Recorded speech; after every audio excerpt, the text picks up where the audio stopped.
வணக்கம் viewers, welcome back. So இந்த வீடியோலாம் நான் அப்படியே டெஸ்ட் பர்பஸ் மாதிரி அப்படியே யூஸ் பண்ணிகிட்டு இருக்கேங்க.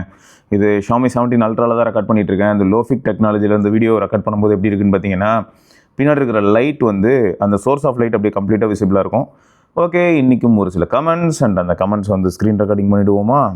ஓகேங்க. ஸோ இது வந்து நம்ம பரத் ப்ரோ தான் ஏஐ வச்சு எக்ஸ்ட்ராக்ட் பண்ணி கொடுத்துருக்காப்புல. கமெண்ட்ஸ் எல்லாமே வந்து வீடியோவிலேருந்து ஆட்டோமேட்டிக்காக என்ன ஆகுதுன்னா, நம்ம ஒரு வீடியோவை பப்ளிஷ் பண்ண உடனே ஏஐ வச்சு அழகாக எக்ஸ்ட்ராக்ட் பண்ணி நிறைய டூல் பண்ணிகிட்டு இருக்கார் பரத். ஓகே, ஸோ இதில் என்னென்னா, ஸ்டார்லாட் அப்படிங்கிற நண்பர் வந்து Vivo X300 எடுக்கலாம், எதாவது ஃபோன் எடுக்கலாமா? இதுவா இல்லாட்டி வேறு ஏதாவது ஃபோன் எடுக்கலாமா? ஒரு கன்ஃபியூஷனாக இருக்குது அப்படின்னா, X300 and X300 Pro both are well capable bro. இப்போதைக்கு எனக்கு என்னென்னா, நம்ம மார்க்கெட்டில் ப்ரைஸிங் தான் கீயாக இருக்குது. ஏன்னா ஆஃப்லைன் மார்க்கெட் போகும்போது விவோவோ போல் நிறையா டீல்ஸ் வருது, அவங்க நிறைய ஆஃபர்ஸ் தராங்க. எப்படின்னா 75,000 ரூபாய்க்கு கிடைக்கிற அந்த ஃபோன், அதாவது ப்ரைஸ் பண்ணப்பட்ட அந்த ஃபோன் ஆஃப்லைன் மார்க்கெட்டில் 65,000க்குலாம் சில சமயங்களில் கிடைக்கிது வித்தவுட் எனி ஆஃபர். சில சமயங்களில் ஃப்ளாட்டாகவே ஒரு சில கூப்பன் இல்லாட்டி ஏதாவது ஒரு சில விஷயங்கள் மூலமாக வந்து உங்களுக்கு நல்ல பெனிஃபிட் பண்ணி கொடுக்குறாங்க. இதில் வர எக்ஸ்சேஞ்சு, கார்டு ஆஃபரு, இல்லாட்டி பேங்கிங்லேயே வந்து ஏதாவது இஎம்ஐ ஆப்ஷன் போட்டால், ஸோ இந்த மாதிரி நிறைய ஆஃபர்ஸ் இருக்குது. அதனால் நீங்கள் அதை கன்சிடர் பண்ணுறது தப்பு இல்லை. இதை தவிர வேறு ஆப்ஷன் போகலாமா அப்படின்னு பார்த்தா, உங்களுக்கு சப்போஸ் 9500 வேணாம் ப்ரோ, நான் வந்து குவால்காமோட ஸ்னாப்ட்ராகன் பேஸ்டு ஃபோனே போகலான்னு இருக்கேன் அப்படின்னு சொன்னீங்கன்னா, அப்போ உங்களுக்கு ஒரு சில ஆப்ஷன்ஸ் இருக்குது. எப்படின்னா, இதே 75Kக்கு வந்து S25+ வரும். அண்ட் அது மட்டும் இல்லாமல் உங்களுக்கு இந்த தடவை சைனீஸ்லேருந்து எப்படின்னா iQOO 15 இருக்கும், OnePlus 15 இருக்கும், ரியல்மி GT8 ப்ரோவை பற்றி யாருமே பேசலைல்ல. அப்படி ஒரு ஃபோன் வந்ததே எல்லோரும் மறந்துட்டாங்கல்ல. நிஜமாகவே ஒரு வேளை அது ரியல் வேர்ல்டில் நல்லா இருக்குமா எனக்கு தெரிலங்க. அந்த ஃபோனை சுத்தமாக யாருமே மதிக்கலை அப்படின்ற மாதிரி தான் இருக்குது. ஆனால் நான் அதோட ப்ரெசன்டேஷன், அதாவது இந்த லான்ச் ஈவெண்ட் ஒரு ப்ரெசன்டேஷன் அவுட்டோரில் சூப்பராக பண்ணியிருந்தாங்க, எல்லோரும் பார்த்துருப்பீங்கன்னு நம்புகிறேன். அந்த ரிச்சோ அதெல்லாம் எந்த அளவுக்கு ரியல் வேர்ல்டில் பர்ஃபார்ம் பண்ணுது அப்படின்னு தெரில. பட் ஈவெண்ட்டில் ரொம்பவே சூப்பராக இருந்தது. அவங்க காமிச்சிருந்த அந்த சாம்பிள்ஸு, அவங்க எங்கே வச்சு எடுக்கிறோம், ஏன்னா பிஹைண்ட் த சீன்ஸையும் சேர்த்து காமிச்சனால நல்லா இருந்தது. ஆனால் நிஜமாக தெரில, ரியல்மி அப்படிங்கிற பேரை பார்க்கும்போது நிறைய பேர் அதை வந்து ஒரு 73K அப்படின்னும்போது அதை மதிக்க மாட்டாங்க போல். பட் எனக்கு தெரில, அதுவும் ஒரு ஆப்ஷன் தான். மேபி ஃப்யூச்சரில் எப்படி GT7 ப்ரோவோட ப்ரைஸ் வந்து ட்ராப் ஆகி கிட்டத்தட்ட 43K அப்படி வந்துச்சோ, 80 லிட்டர் வச்சுக்கிட்டு 40K கிட்ட 80 லிட்டரோட ஒரு ஃபோன் அப்படின்னா அந்த ஃபோனை தான் சொல்ல முடிஞ்சுது. ஏன்னா உங்களுக்கு டிஸ்பிளே ரெசல்யூஷன் ஆஸ்பெக்ட் எடுத்துக்கிட்டாலும் சரி, ஒரு ஃப்ளாக்ஷிப் கிரேட் அப்படின்னு சொல்லி ஒரு சில பாயிண்ட்ஸ் பேசும்போது, ஏன்னா 60,000க்கு வரும்போது 8MP அல்ட்ரா வைட் நம்ம அக்செப்ட் பண்ணிக்க முடியல தான். பட் அப்புறம் அவங்க இந்த மாதிரி ப்ரைஸ் ட்ராப் பண்ணி கீழே கொண்டு வந்தாங்க. பட் அதில் தேர்மல் இஷ்யூ இருந்துன்னு சொல்லியிருந்தாங்க. எதை சொல்கிறேன்னா GT7 Pro. பட் இப்போ GT8 ப்ரோவோட ப்ரைஸும் ட்ராப் ஆகி ஒரு 50 to 60Kக்குள்ளே வரும்போது நம்ம மக்கள் அது மேலே இன்ட்ரெஸ்ட் காட்டுவாங்களா இல்லையா அப்படிங்கிறத பார்க்கலாம். ஸோ இந்த ஆப்ஷனும் இருக்குது. ஸோ பாருங்களேன், iQOO 15 இருக்குது, OnePlus 15 இருக்குது, இதுவும் இருக்குது. இதில் ஹைலைட் என்னென்னா, விவோலேயே வந்து பார்த்திங்கன்னா அடுத்து X300FE வரும்ன்றாங்க, அடுத்து X200T பார்த்துருப்பீங்க. ஸோ ஏகப்பட்ட மாடல்ஸ் இருக்குது. ஸோ எதனாலும் வாங்கலாம், உங்களோட ரெக்குவயர்மெண்ட் தான் இங்கே மெயின். ஓகே, சப்போஸ் உங்களுக்கு வந்து காம்பேக்டான ஒரு ஃபோன் வேணும் அப்படின்னு நினச்சிருந்தீங்கன்னா, அப்போ கண்டிப்பாக X300 ஒரு நல்ல ஆப்ஷன் தான். Find X9 இருக்குது. ஆனால் X300ல் என்ன இன்னொரு அட்வான்டேஜ் அப்படின்னு பார்த்தா, USB ஸ்டாண்டர்ட்ஸ் பெட்டராக இருக்குது, LTPO பேனல் யூஸ் பண்ணியிருக்காங்க. ஸோ இது எல்லாமே வந்து அட்வான்டேஜ் தாங்க. ஸோ அதனால் வந்து X300 is for sure a good phone இந்த பட்ஜெட்டில். இப்போது நான் ஆல்ரெடி என்ன சொல்லணும்னு நினச்சேன்னா, இப்போ Xiaomi 17 Ultra எடுக்கிறேன். Xiaomi 17 நம்ம ஊருக்கு என்ன ப்ரைஸில் வரப்போகுது அப்படிங்கிறத பேஸ் பண்ணி தான் அதுக்கப்புறம் அதை பற்றி பேச முடியலாம். பட் இப்போதைக்கு எனக்கு வந்து என் மனசில் என்ன படுதுன்னா, அரௌண்ட் 1 lakh கிட்ட வந்துருமோ அப்படின்னு தான் தோணுது. பார்க்கலாம். அடுத்து வந்து பார்த்திங்கன்னா, MC அப்படிங்கிற நண்பர் வந்து 80Kல best camera, best performance, heavy gaming, multi டாஸ்கிங்க்கு ஒரு ஃபோன் சொல்லுங்கள். 80K கேமிங்க்காக, இப்போதைக்கு 80Kல கேமிங்க்காக ஃபோன் பண்ணுறேன்னு சொல்லி ஒத்துக்கிட்டது 2 பேர் தான். ஒன்று iQOO, இன்னொன்று OnePlus. மீதி யாருமே வந்து இவ்வளோ தூரம் இந்தியன் மார்க்கெட்டில் நான் கேமிங்க்கு தான் ஃபோன் பண்ணுறேன் அப்படின்னு சொல்லலை. ஆனால் எல்லாருக்கிட்டேயுமே இவங்ககிட்ட இருக்கிற அதே SOC தான் இருக்கும். ஏன்னா iQOO வந்து பார்த்திங்கன்னா கேமிங் ரிலேட்டடாக ஒரு சில அடிஷ்னல் ஒர்க் பண்ணியிருப்பாங்க. அவங்களோட Q2 சிப்பாக இருக்கட்டும், இந்த மாதிரியான ஒரு சில விஷயங்கள்லாம் அவங்க பண்ணி வச்சுருப்பாங்கன்னு வச்சுக்கோங்களேன். Q2 நீங்கள் பார்த்துருப்பீங்க ஆல்ரெடி, Q1, Q2, Q3ன்னு சொல்லிட்டு கேமிங்காக இன்டர்போலேஷனாக இருக்கட்டும், அந்த சஸ்டைனபிள் பர்ஃபார்மன்ஸை வந்து லாங் ரனில் கொண்டு போகிறதுக்காக இருக்கட்டும், இதெல்லாமே iQOO ஒரு பக்கம் பண்ணிட்டு தான் இருக்காங்க. அதே மாதிரி இந்த வருஷம் OnePlus வந்து ஆக்சுவலாக அது வந்து கேமரா ஃபோன்னே அவங்க சொல்லலை, கேமிங் ஃபோன் அப்படின்னு சொன்ன மாதிரி தான் இருந்தது. அதே சமயம் நீங்கள் வந்து சப்போஸ் ஒரு 3XO, 4XO, 5XO அதுக்கு மேலெலாம் நான் பெருசாக ஃபோட்டோலாம் எடுக்க மாட்டேன் ப்ரோ அப்படின்னா, உங்களுக்கு அந்த இடத்துலையும் வந்து OnePlus ஸ்கோர் பண்ணுறதுக்கான வாய்ப்புகள் இருக்குது. ஸோ OnePlusம் ஒரு நல்ல ஆப்ஷன் தான். இதை தவிர கொஞ்சம் பழைய ஃப்ளாக்ஷிப் போனீங்கன்னா நீங்கள் வந்து 512GB மாடல்லாம் போக முடியும். அப்புறம் ஐஃபோனை பொறுத்த வரைக்கும் இல்லாட்டி ஐபேடை பொறுத்த வரைக்கும் கேமிங்க்கு ரொம்ப நல்லதாக இருக்கும். பேட்டரி லைஃப் மட்டும்தான் கொஞ்சம் க்ரேஸியாக இருக்கும். பட் கன்சிஸ்டண்ட்டாக எஃபிஎஸ்லாம் லாக் ஆகி ப்ராப்பராக ஒர்க் ஆகிறதுல ஐபேடையும் நம்ம மென்ஷன் பண்ணலாம். ஸோ 80Kல பெஸ்ட்டு கேமரா, இந்த பெஸ்ட்டு கேமராங்கிறது ரொம்ப சப்ஜெக்டிவான ஒரு விஷயம் ப்ரோ. ஏன்னா iPhone 17 நான் சொன்னால் கூட பெஸ்ட் கேமரா தான். ஃப்ரண்ட் கேமராவில் உங்களுக்கு சென்டர் ஸ்டேஜ் வந்துட போகுது. ஸோ செல்ஃபி எடுத்தாலும் சரி, இல்லாட்டி வீடியோ எடுத்தாலும் சரி, iPhone 17 இஸ் வெல் கேப்பபிள். ஆனால் ஹைலைட் என்னென்னா ரியர் கேமரான்னு வரும்போது ப்ரோ நான் கொஞ்சம் ஒரு 8x போகும் ப்ரோ, ஒரு 10x ஜூம் பண்ணணும்னு நினைக்கிறேன் ப்ரோ, அப்படிலாம் எதிர்பார்த்தா வாய்ப்பே கிடையாது. ஏன்னா இருக்கிறது ஒரு அல்ட்ரா வைடும் ஒரு பிரைமரி சென்சாரும் தான். ஸோ பிரைமரி சென்சாரை வச்சு எவ்வளோ தான் லிமிட்ஸை புஷ் பண்ணாலும் 3xக்கு மேலே ரிசல்ட் நல்லா இருக்காது. ஓகேயா, நான் சொல்கிறது எப்படின்னா ஃபோட்டோகிராஃபி மட்டும் இல்லைங்க, வீடியோகிராஃபி எல்லாத்தையும் சேர்த்து தான் சொல்கிறேன். ஸோ அப்படி இருக்கும்போது நீங்கள் ஜூம் பண்ணுவீங்க அப்படின்னு சொன்னால் அப்போ ஆட்டோமேட்டிக்காக அந்த ஆப்ஷன் வந்து நமக்கு என்ன ஆகிடுதுன்னா பேக் அடிக்குதுல்ல. ஸோ ஆக மொத்தம் நீங்கள் இப்போ நல்லா யோசிச்சுக்கோங்க. உங்களுக்கு மார்க்கெட்டில் இருக்கிற ஒரு சில ஆப்ஷன்ஸை சொல்லிட்டேன். இதில் எது உங்களுக்கு ரொம்ப ஆப்டாக இருக்கும் அப்படின்னு நினைக்கிறீங்க அப்படிங்கிறது யோசிங்க. நான் சாம்சங்கோட S25+ கூட சொல்லலாங்க. ஏன்னா இப்போ நம்ம கார்த்தி எடுத்துக்கோங்களேன், S24 அல்ட்ராவில் தான் கேம்லாம் ஆடிட்டு இருக்கான், அது அவனுக்கு ஓகே தான். பட் எல்லாருக்குமே சாம்சங் ஓகேயா இருக்குமா? ஸோ இதையும் நான் யோசிக்க வேண்டியதாக இருக்குது. எனக்கு என்ன ஓகேயா இருக்கும்னு கேட்டிங்கன்னா, நான் விளையாடுறது எல்லாமே நான் ரொம்ப ஆவரேஜ் கேமு, ரொம்ப சூப்பராக பயங்கரமான கேமிங், அதாவது பயங்கரமான ஹை கிராஃபிக் கேமும் கிடையாது, ரொம்ப ரிசர்வ்ஸ் இன்டென்சிவ் கேமும் கிடையாது. நான் விளையாடுறதெல்லாம் ரொம்ப கேஷுவலான கேம். ஸோ அதை வந்து நான் எந்த ஃபோனில் விளையாண்டாலும் ஓரளவுக்கு நல்ல ரிசல்ட் கிடச்சிருது. 30K 25K 20K ஃபோனில் கூட ஓரளவுக்கு ரிசல்ட் கிடச்சிருது. இதில் எங்கே மாறுது அப்படின்னு பார்த்தீங்கன்னா, என்னோட எக்ஸ்பீரியன்ஸை பொறுத்த வரைக்கும் நான் விளையாடுற கேம்ஸில் ஹேப்டிக்கில் மாறுது. அதுதான் மெயினாக எனக்கு மாறுது. அதை தவிர அட் டைம்ஸ் கிராஃபிக்ஸில் ஓரளவுக்கு சேஞ்சஸ் இருக்குது. பட் மற்றபடி கேம் பிளே அப்படின்னு வரும்போது பெரும்பாலும் பிரச்சனை இல்லாமல் விளையாட முடியுது. ஏன்னா நம்ம விளையாடுறதெல்லாம் இந்த ட்ரீம் கிரிக்கெட்டாக இருக்கட்டும், இல்லாட்டி ஹிட் விக்கெட் கிரிக்கெட்டாக இருக்கட்டும். இந்த ட்ரீம் கிரிக்கெட் கொஞ்சம் சொதப்ப ஆரம்பிச்சிட்டாங்க. ஹிட் விக்கெட் கிரிக்கெட்டாக இருக்கட்டும், அப்புறம் பாம்பர் ரேஸாக இருக்கட்டும், இல்லாட்டி சப்வே சர்ஃபஸ் சிட்டியாக இருக்கட்டும். ஸோ இதெல்லாமே கிளாஷ் ராயல், இதெல்லாமே வந்து ரொம்ப இன்டென்சிவான கேம் கிடையாது, ரொம்ப கேஷுவலாக டைம் பாஸ் பண்ணுறதுக்கான கேம், அவ்வளோதான். ஸோ இதுதான் நான் ட்ரை பண்ணுறேன். அதனால் நான் வந்து ரொம்ப கேமிங் ஸ்பெசிஃபிக்காக ரொம்ப டீப்பாக நான் வந்து அனலைஸ் பண்ணியிருக்கேனா அப்படின்னு கேட்டால் இந்த கேம் வச்சு தான் அனலைஸ் பண்ண முடியுமே தவிர, நீங்கள் எல்லோரும் விளையாடுற மாதிரி பிஜிஎம்ஐயோ விதரிங் வேவ்ஸோ இல்லாட்டி ஜென்சின் இம்பேக்டோ அந்த மாதிரியான கேம் நான் விளையாடுறது இல்லை அப்படிங்கிறது அர்த்தம். ஸோ இப்போது நிறைய ஆப்ஷன்ஸ் இருந்தது. நீங்கள் இதில் எதுனாலும் யோசிச்சுக்கோங்க ப்ரோ. S24 அல்ட்ராவே இருக்குது. அடுத்த கமெண்ட்டே பாருங்களேன். இப்போது கணேஷ் அப்படிங்கிற நண்பர் வந்து ப்ரோ S24 அல்ட்ரா வாங்கலாமா இல்லைனா X300 வாங்கலாமா, எது பெட்ரு? இப்போ இந்த இடத்துல எனக்கு என்ன ப்ராப்ளம்னா, X300 காம்பேக்ட் ஃபோனு, இதுவே S24 அல்ட்ரா காம்பேக்ட் கிடையாது. கம்ப்ளீட்டாக ரெண்டுமே வேறு துருவங்கள் இருக்குது. இது ஒரு பக்கம்னா அது ஒரு பக்கம்.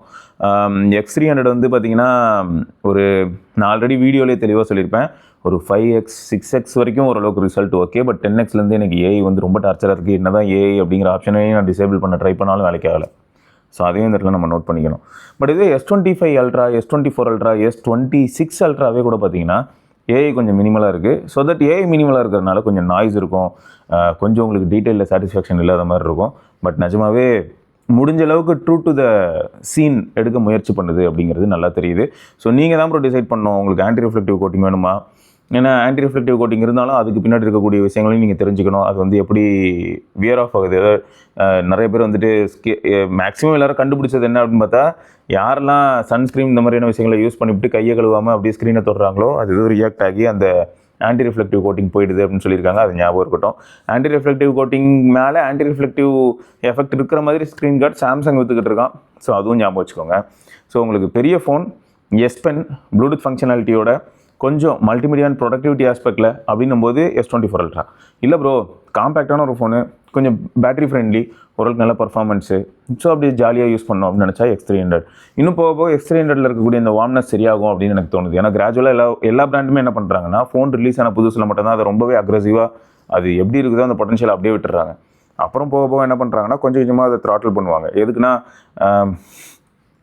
மக்களுக்கு நல்ல எக்ஸ்பீரியன்ஸ் கொடுக்கணும் அப்படின்றது வந்து அவங்களுக்கு ஆட்டோமேட்டிக்காக புரிய ஆரம்பிக்கும். டே 1 எப்படி இருக்கும்னு பார்த்தீங்கன்னா, சோஷியல் மீடியாவில் இருக்கக்கூடிய எங்களை மாதிரியான புழுக்கள் தான் அதிகமாக அதை வந்து யூஸ் பண்ணுவாங்க. ஸோ அப்போ என்ன ஆகுது, அவங்க எல்லாருமே வந்து அடிக்கடி ஏதாவது டெஸ்ட் பண்ணிக்கிட்டு இருப்பாங்க, ஸ்ட்ரெஸ் டெஸ்ட் பண்ணுவாங்க, ஸ்கோர் பார்ப்பாங்க. ஸோ இதெல்லாம் பார்த்துட்டு போடும்போது என்ன ஆகிடும்னா, ஃபோனோட ஸ்கோர் வந்து எதுவுமே ப்ராப்ளம் ஆகாத மாதிரியே மேனேஜ் பண்ணுற மாதிரி இருக்கும். இதுவே ஒரு 6 months கழிச்சு கம்ப்ளீட்டாக வந்து பார்த்தீங்கன்னா டிவைஸ் எல்லாமே ஓரளவுக்கு ஸ்டேபிள் ஆகிடும். அப்போ போய் ஸ்கோர்லாம் ரன் பண்ணிங்கன்னா கொஞ்சம் கோளாராக தான் இருக்கும். பட் அப்போ எவ்வளோ பேர் ரன் பண்ணி பார்க்குறாங்கன்னு எனக்கு தெரியல. ஏன்னா அடுத்தடுத்த ஃபோனுக்கு எல்லாரும் பிஸியாக போயிடுவாங்களா. ஸோ இந்த ஸ்ட்ராட்டஜி தான் ஃபாலோ பண்ணுறாங்க. என்ன கேட்டால் வந்து பெட்டராக இருக்குது. எல்லா பிராண்டுமே வந்து ஃபஸ்ட்டே ஃபோனை ஓரளவுக்கு ஸ்டேபிளாகவும், எனக்கு வந்து எப்போ பாரு அது வந்து ஒரு 9500 இல்லாட்டி 8 Gen 5 அப்படின்னு சொல்லிட்டு எப்போ பாரு 3.8 GHz 4 GHzலேயே ரன் ஆகணும்னு எதிர்பார்க்குறதே கிடையாது. பட் இவங்க எல்லாரும் வந்து அப்படி பண்ணி வச்சுருக்காங்க. எதுக்குன்னே தெரியாது. ஜொமேட்டோ ஆப் ஓப்பன் பண்ணால் ஐஃபோன் சூடாகிட்டு இருக்கு நம்ம சுரேஷ் ப்ரோக்கு. எதுக்குன்னே புரிய மாட்டேங்குது.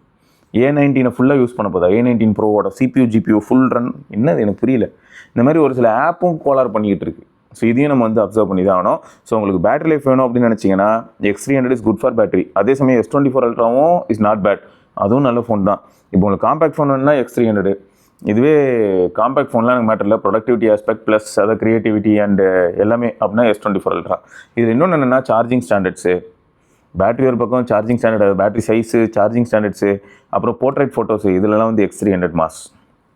வீடியோகிராஃபி கூட இம்ப்ரூவ் பண்ணியிருக்காங்க. S23 Ultraவா X300 இது வந்து கிரேசி ப்ரோ. S20 ஏன்னா குமாரசாமி அப்படிங்கிற நண்பர் தான் கேட்டிருக்காங்க. S23 Ultra வந்து இப்போதைக்கு என்னென்னா நல்ல ஃபோன், இன்றைக்கி எந்த பிரச்சனையும் இல்லை. பட் எப்போயாவது அதில் ஏதாவது பிரச்சனை வந்துருச்சுன்னா அப்படின்னு பயம் வருது. நீங்கள் வந்து ஃபஸ்ட் ஹேண்டில் வாங்க போகிறீங்க, அப்ராடில் புது ஃபோன் தான் வாங்க போகிறீங்க அப்படின்னா பிரச்சனை கிடையாது. பட் நம்ம ஊர்லேயே யூஸ் பண்ணி அடிச்சு துவச்ச ஒரு 3 வருஷம் பழைய ஃபோனை வாங்குறீங்க அப்படின்னா உங்கள் கைக்கு வந்ததுக்கப்புறம் கோடு விழுந்ததுன்னு என்ன ப்ரோ பண்ணுறது? அதுதான் பயமாக இருக்குது. சாம்சங்கோட ஃபோன்ஸை பொறுத்த வரைக்கும் 3 இயர்ஸ்க்கு மேலே ஆக்டிவேட்டட் டேட்டோடு இருந்ததுன்னா க்ரீன் லைன், பிங்க் லைன், ஏதோ ஒரு லைன், அதை வந்து அவங்க ஷட் டவுன் பண்ண மாட்டாங்க அப்படிங்கிறத ஞாபகம் வச்சுக்கோங்க. ப்ளஸ் அதோட டிஸ்பிளே ப்ரைஸும் உங்களுக்கு இரிட்டேட்டிங்காக இருக்கும். ஐயா இப்போ தான் நான் போய் 40,000 கொடுத்து இந்த ஃபோனை வாங்கிட்டு வந்தேன், இல்லாட்டி 35,000 கொடுத்து நான் செகண்ட்ஸில் வாங்கிட்டு வந்தேன், பார்த்தா இப்போ டிஸ்பிளே போயிடுச்சு, எனக்கு 20,000 பில்லு போடுறாங்க அப்படின்னு சொல்லக்கூடாது. அதுக்கு தான் நான் இப்போ சொல்கிறேன். புது ஃபோன் வாங்குறீங்க, எங்கேயாவது அப்ராடில் வாங்குறீங்க, பில்லோட வாங்குறீங்க அப்படின்னா ஓரளவுக்கு ஓகே. வாங்கி 3 இயர்ஸ் வரைக்கும் தான் சப்போர்ட் பண்ணுவாங்கங்கிறது ஞாபகம் வச்சுக்கோங்க. இது வந்து சாம்சங்கோட வித்தியாசமான தாரக மந்திரம். ஓகே, அடுத்து வந்து T2K டாம் அப்படிங்கிற நண்பர் வந்து ஹாய் ப்ரோ, iPhone 17 ஃபஸ்ட்டே நான் சொன்னல ப்ரோ, அதான் உங்களுக்கு ஜூமிங்லாம் வேணும் அப்படின்னு நினச்சா iPhone 17 வேலைக்கு ஆகாது. பட் இதுவே அப்படிலாம் இல்லை ப்ரோ, iOS யூஸ் பண்ணணும்னு நினச்சேன், சோஷியல் ஆப்ஸ்லேருந்து எல்லா ஆப்புமே கொஞ்சம் ரிலேபிளாக இருக்கணும்னு நினைக்கிறேன் அப்படின்னா அப்போ தாராளமாக நீங்கள் ஐஃபோன் போகலாம். ஐஃபோன் வந்து எப்படின்னா ஒரு ஆப் இன்டகிரேஷன் ஆஸ்பெக்டில் சூப்பருங்க.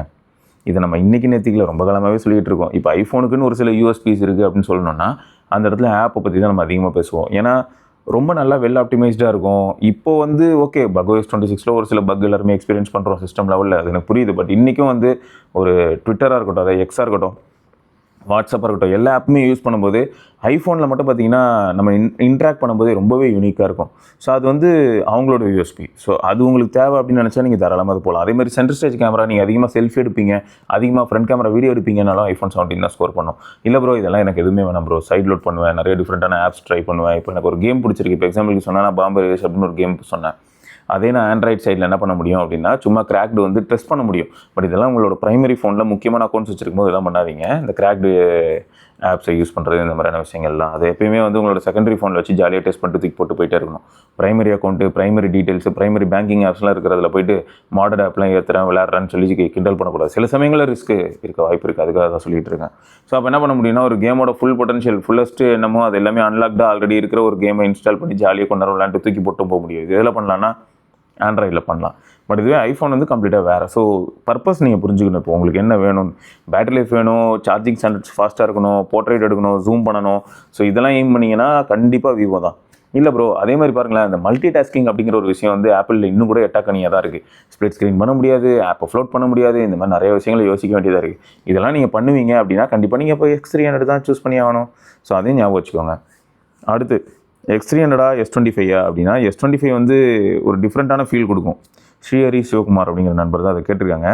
ஏன்னா S25 அது என்ன பண்ணுதுன்னா கொஞ்சம் லைட் வெயிட்டாகவும், சாம்சங்கோட ஃபினிஷிங் வந்து கம்ப்ளீட்டாக வேறுங்க. சாம்சங் ஃபோனை நீங்கள் கையில் பிடிச்சிங்கன்னா அது வேறு மாதிரி இருக்கும். குட் லாக் மாதிரியான விஷயங்கள் நீங்கள் அன்லாக் பண்ணிங்கன்னா இன்னும் அதோட பொட்டன்ஷியல் வேறு மாதிரி போகும். கஸ்டமைஸ்டாக உங்கள் ஃபோன் உங்கள் ஸ்டைலுக்கு உங்களுக்கு ஏற்ற மாதிரி இருக்கும்.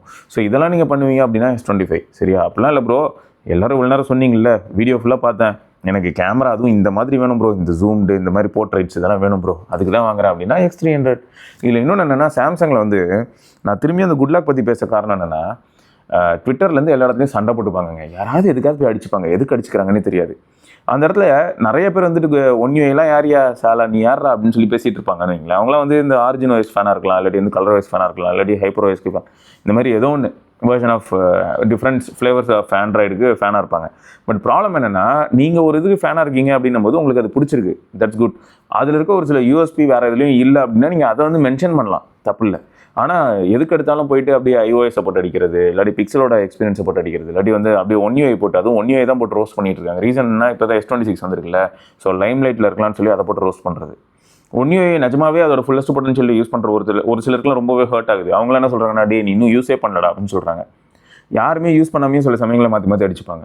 ஏன்னா இப்போ OneUI எடுத்துக்கிட்டிங்கன்னா இருக்கலே மெச்சூர்டு அப்படின்னு சொல்லலாம் ஒரு சைடு, இன்னொன்று என்னென்னா கஸ்டமைசேஷன் டு த பீக்குன்னு சொல்ல முடியும். ஏன்னா நீங்கள் குட் லாக் இந்த மாதிரியான ஆப்ஷன்ஸ்லாம் அந்த மாடியூல்ஸ்லாம் இன்ஸ்டால் பண்ணிட்டீங்கன்னா முடிஞ்சு. ஒரு இடம் விடாமல் எல்லாமே உங்கள் கண்ட்ரோலுக்கு அந்த மாதிரி இருக்கும். லாக் ஸ்க்ரீனில் ஆரம்பிச்சு ஹோம் ஸ்க்ரீன் எல்லா இடமும் கீபோர்டு எல்லாமே கஸ்டமைஸ்டாக உங்களுக்குன்னு உங்கள் தீமுக்கு ஏற்ற மாதிரி நீங்களே ஒரு வால்பேப்பர் வச்சுருக்கீங்க அப்படின்னா அந்த வால்பேப்பரையே சிஸ்டம் வைட் எங்கெல்லாம் எல்லா இடத்துலையும் வர வைக்க கூட முடியும். அந்தளவுக்கு சூப்பராக பண்ணலாம்.